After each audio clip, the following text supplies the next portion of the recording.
नमस्ते, म माधव पोखरेलको ज्याङ्ग्रे। मैले एउटा छन्द कविता लिएर आएको छु। कविताको शीर्षक छ कालो नष्ट बनोस्।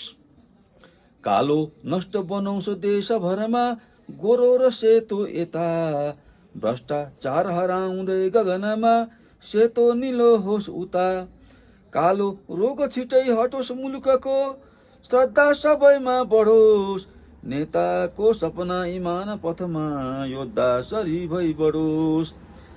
सारा देश डराउँदै विपदमा, रोएर बस्दा अहो। हाम्रो स्वार्थ हटेर देश बनिए, क्या बात हुन्थ्यो अहो। लागौं देश बनाउनेतिर सबै, होस्टेर हैसे गरी।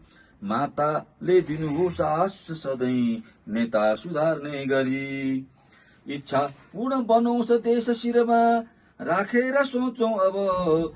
नेपाली मनभित्र खास सरिता, बग्नेछ नौलो तब। हाम्रा पर्वहरू चिनाउन यहाँ, संस्कारमा बाँधिने। सेतो शान्ति बिहान साँझ जहिले, आफ्नै खुसी रोजिने।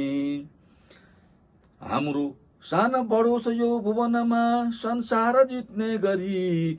नेपाली हुनुको बढोस् गरिमा, संसार पुग्ने गरी। कालो काम सबै हराउन यहाँ, स्वच्छन्दता फैलँदै। बास्नाले भरिलो छ फुल सुनको, गम्किरहोस् फर्कँदै। बास्नाले भरिलो छ फुल सुनको, गम्किरहोस् फक्रँदै। धन्यवाद।